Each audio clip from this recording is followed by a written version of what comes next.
Hello guys, டேரி milk பிடிக்காதவங்க யாராவது இருக்கீங்களா? அப்போது இந்த மாதிரி ப்ரௌனிஸ் செஞ்சு பாருங்கள், கண்டிப்பாக பிடிக்கும்.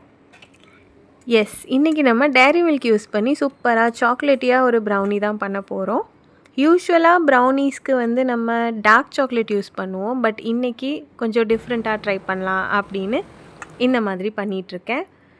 நிறைய சாக்லேட்ஸ் யூஸ் பண்ணி தான் ப்ரிப்பேர் பண்ணியிருக்கேன். யூஸ்வலாக நம்ம கடையில் வாங்குகிற ப்ரௌனீஸ் வந்து நல்லா குக் ஆகி ஃபஜ்ஜியாக தான் இருக்கும். எனக்கு வந்து இன்னர் லேயர் கூவியாக ரொம்ப மாய்ஸ்டாக இருக்கணும், அதனால் வீட்டிலையே ப்ரிப்பேர் பண்ணேன். எனக்கு பிடிச்ச மாதிரி அவுட்டர் லேயர் நல்லா க்ரஸ்ட்டாகவும், இன்னர் லேயர் செம்ம கூவியாகவும் மாய்ஸ்டாகவும் இருந்துச்சு. செம்ம டேஸ்டியாக இருந்தது. என்னதான் நம்ம டயட் பண்ணணும் அப்படின்னு பயங்கரமாக டிசைட் பண்ணியிருந்தாலும் இந்த மாதிரி ப்ரௌனியை சாப்பிட்டா அவ்வளோ சாட்டிஸ்ஃபையிங்காக இருக்குது இல்லை? That's it for today. Good night.